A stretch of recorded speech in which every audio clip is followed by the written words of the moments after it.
இது எல்லாமே சரியாக செஞ்சாலும் இந்த எஸ்ஐஆர் மேலே சில டவுட்ஸ் இருக்குது.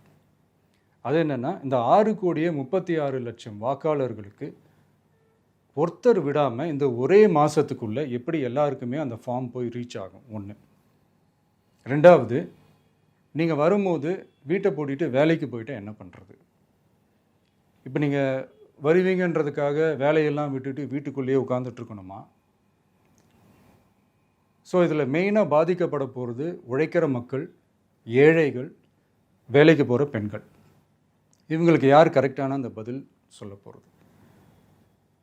ஒரு நியாயமான எஸ்ஐஆர்னால் என்ன நடக்கணும்? இப்போது இறந்து போனவங்கள மார்க் பண்ணி அதுலேருந்து டிலீட் பண்ணணும். இப்போ போலி வாக்காளர்கள் இருந்தாங்கன்னா அவங்கள மார்க் பண்ணி டிலீட் பண்ணணும். இப்போ ஆல்ரெடி ஓட்டு இருக்கிறவங்களுக்கு எதுக்கு இந்த ரெஜிஸ்ட்ரேஷன் என்ற பேரில் இவ்வளவு குழப்பங்கள் அப்படின்றது தான் எங்கள் கேள்வி. இப்போ புதுசாக வர வாக்காளர்களையோ இல்லை ஓட்டு இல்லாதவங்களையோ சேர்த்தா பத்தாதா? இப்போ ரீசெண்டாக நடந்த இப்போ எலெக்ஷன் 2021, 24 எப்படி எல்லாருமே ஓட்டு போட்டோம்? அதில் ஓட்டு போட்டவங்க கூட இப்போ புதுசாக ரெஜிஸ்டர் பண்ணணுன்னா அது ஏன் அந்த கன்ஃபியூஷன் அப்படின்றதான் நாங்கள் கேட்குறோம். அதனால தான் நாங்கள் எஸ்ஐஆரை எதிர்க்கிறோம்.